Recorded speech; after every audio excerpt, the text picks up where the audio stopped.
नमस्कार दोस्तों, आज की सबसे बड़ी खबर आ चुकी है। ओपीएस बनाम एनपीएस, पुरानी पेंशन योजना और नई पेंशन योजना के बीच अंतर। कुछ राज्य ने सरकारी कर्मचारी के लिए नई पेंशन योजना, राष्ट्रीय पेंशन योजना एनपीएस के बजाय पुरानी पेंशन योजना ओपीएस को बहाल कर दिया। ये दोनों योजना केंद्र और राज्य सरकार के कर्मचारियों को सेवानिवृत्ति के बाद मासिक पेंशन प्रदान करती है।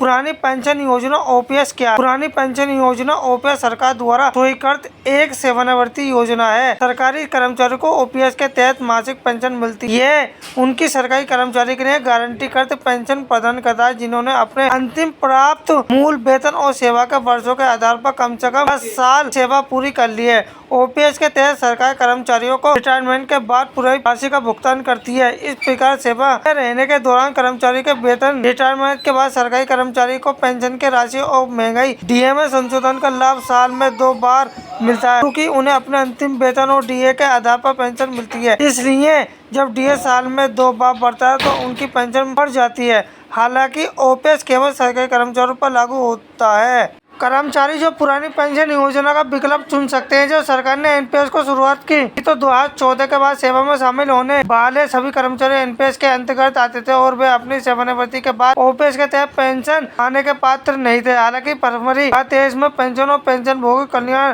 केंद्र सरकार के कर्मचारियों को ओपीएस के तहत पेंशन पाने का विकल्प चुनने के लिए एक मुफ्त विकल्प प्रदान किया। केंद्र सरकार के सिविल कर्मचारी जो नीचे दी गई शर्तों पूरा करते हैं ओपीएस का चयन कर सकते हैं। अगर हमारी वीडियो अच्छी लगे हो तो लाइक करें, कमेंट करें और सब्सक्राइब करना ना भूलें।